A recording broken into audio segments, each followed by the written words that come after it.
Assalamualaikum warahmatullahi wabarakatuh.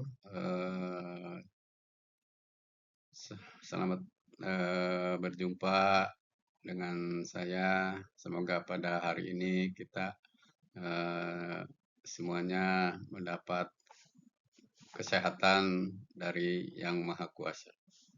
Pada saat ini saya akan mempresentasikan salah satu tugas mata kuliah ekspor impor dan saya akan memperkenalkan diri, yaitu nama saya Dadang Ibrahim, dari kelas EPE 01 Ekstensi Sekolah Tinggi Ilmu Ekonomi Budi Pertiwi Karawang.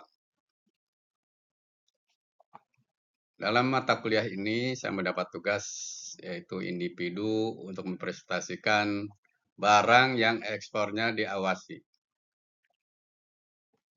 Kita pengantar.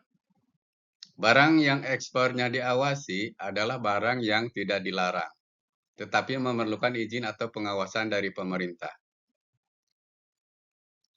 2. Pengawasan dilakukan untuk menjaga ketersediaan dalam negeri.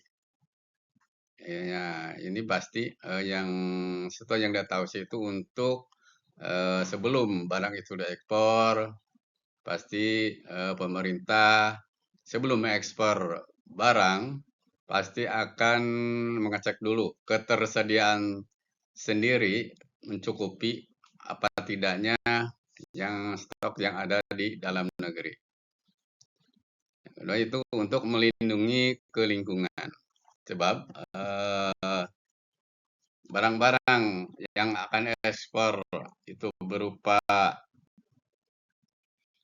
hasil ya pasti akan dicek lebih detail, istilahnya barang yang ekspor tersebut apakah itu mengganggu lingkungan atau tidaknya, dan mematuhi perjanjian internasional. Ya sudah otomatis pasti yang namanya transaksi, yang namanya ekspor impor pasti ada peraturan-peraturan atau aturan yang harus dipatuhi oleh kedua belah pihak. Juga diatur dalam peraturan Menteri Perdagangan, Permendag, dan peraturan pemerintah lainnya. Ini referensi dari Permendag, Peraturan Menteri Perdagangan nomor 7 tahun 2024 tentang kebijakan dan pengaturan ekspor impor.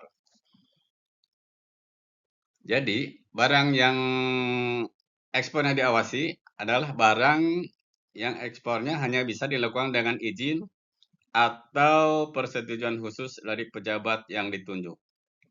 Seringkali dengan kriteria tersebut atau tertentu seperti satwa liar dan hasil pertanian.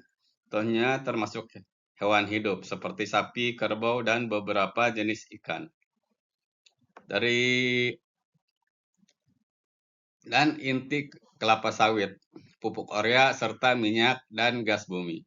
Selain itu dapat juga barang yang diatur tata negara ekspornya, perlu eksportir terdaftar, dan barang yang dilarang ekspornya sama sekali.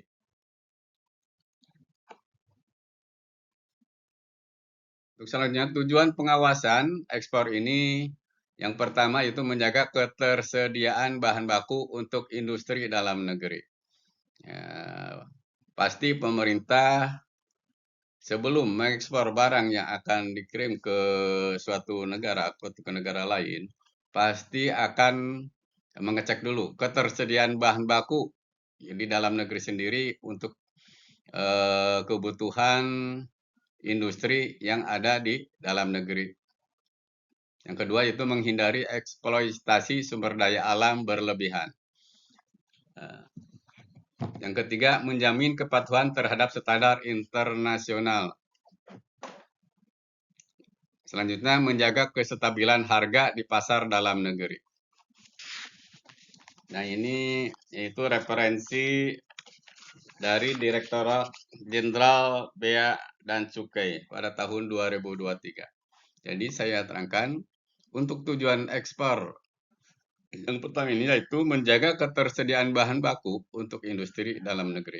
Yang tadi saya sudah sampaikan atau utarakan bahwa pemerintah sebelum mengizinkan eksportir mengirim barangnya ke luar negeri, pasti pemerintah akan mengecek dulu ketersediaan bahan baku khusus untuk industri yang ada di Indonesia atau di dalam negeri itu sendiri. Nah, yang kedua, menghindari eksploitasi sumber daya alam berlebihan. Jadi jangan sampai sumber daya alam di dalam negeri itu menjadi terganggu atau keberadaannya jadi menipis akibat barang-barang yang terutama bahan hasil hutan atau sumber daya alam lainnya itu jadi kekurangan atau yang lebih intinya lebih riskan lagi sampai merusak ekosistem yang sumber daya alam yang ada di Indonesia. Dan selanjutnya itu menjamin kepatuhan terhadap standar internasional. Ya otomatis pasti yang namanya transaksi ekspor impor pasti kita setiap negara akan menjamin kepatuhannya terhadap aturan dan peraturan yang diberlakukan di negara masing-masing atau di dalam suatu perkumpulan negara. Yang selanjutnya itu menjaga kestabilan harga di pasar dalam negeri. Nah, jangan sampai barang yang kita ekspor itu merusak kestabilan harga pasar di Indonesia itu sendiri. Selanjutnya, contoh barang ekspor yang diawasi. Nah, saya tadi sudah sampaikan bahwa barang-barang yang diekspor itu yang diawasi itu yaitu berupa sumber daya alam terutama. Nah, jadi yang pertama kayu dan produk turunannya diawasi untuk pencegah penerbangan liar. Jadi kayu atau sumber daya alam dari hutan itu pasti sangat diawasi oleh pemerintah dalam hal penebangannya agar kestabilan ekosistem dalam negeri tetap terjaga. Kedua yaitu perikanan berupa lobster, kepiting, dan ranjungan, yaitu sangat memerlukan izin dari Kementerian Kelautan dan Perikanan. Yang ketiga, mineral tertentu seperti nikel, bauksit, timah, dan lain diatur untuk menjaga pasokan domestik. Ya, sama dengan barang-barang yang sumber daya alam lainnya. Pasti pemerintah akan mengatur agar kestabilan dan menjaga pasokan domestik yang ada di dalam negeri. Yang keempat itu barang budaya atau antik. Diawasi oleh Kementerian Pendidikan dan Kebudayaan. Ini referensi dari Peraturan Menteri Perdagangan nomor 7 tahun 2004, Peraturan Permen KP nomor 16 tahun 2022. Dan untuk selanjutnya yaitu mengenai prosedur pengawasan ekspor. Prosedur pengawasan ekspor sendiri yaitu ada 4. Yang pertama, permohonan izin ekspor atau VE melalui sistem INSW, Indonesia National Single Window. Yang kedua, verifikasi dan rekomendasi dari instansi terkait. Yang ketiga, penerbitan surat persetujuan ekspor atau SPE oleh Kementerian Perdagangan. Keempat, pelaporan realisasi ekspor secara berkala. Yaitu referensi NSW tahun 2024. Kesimpulan dan referensi.